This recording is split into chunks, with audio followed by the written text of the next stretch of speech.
Le rá lá nuas, dimmer níos mó ná 800 imreoir iománaíochta agus camógaíochta fáirchan chróchaig, agus cluichí ceannais Chumann na mBunscoil Áth Cliath buinte amach ag a bhfoirne scoile.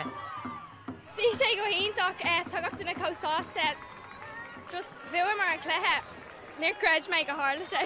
Bhí muid anseo bliain seo caite agus bhí brán gach duine ach inniu tá sé just go hionach gohfuil muid anseo.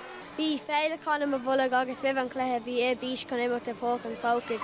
I ré an cluiche bhí mé ní rá mé rilí ag smuoine bhéir with just like chun imirte agus taréis an cluiche. Bhí písadí arm ach bhí mé broidir las an fear an confiad sin, yeah.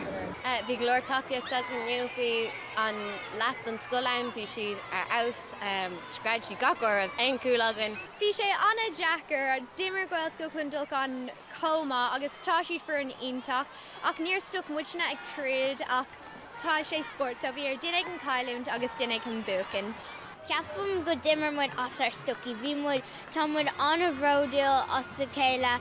Bhí mé ansáasta, beag ní nervhí seach ag an tús ach an sin like just smuoining mé na imirí fad agus imir mé cluiche má. Bhí a long cóscóran, bhí mar le céile, puinte amháin, taobh amháin, rinn siad suas pocamach, puinte eile, ará agus rá, bhí sé go hionach. Katelyn Nuacht Cúla4, Páirc an Chróchaig.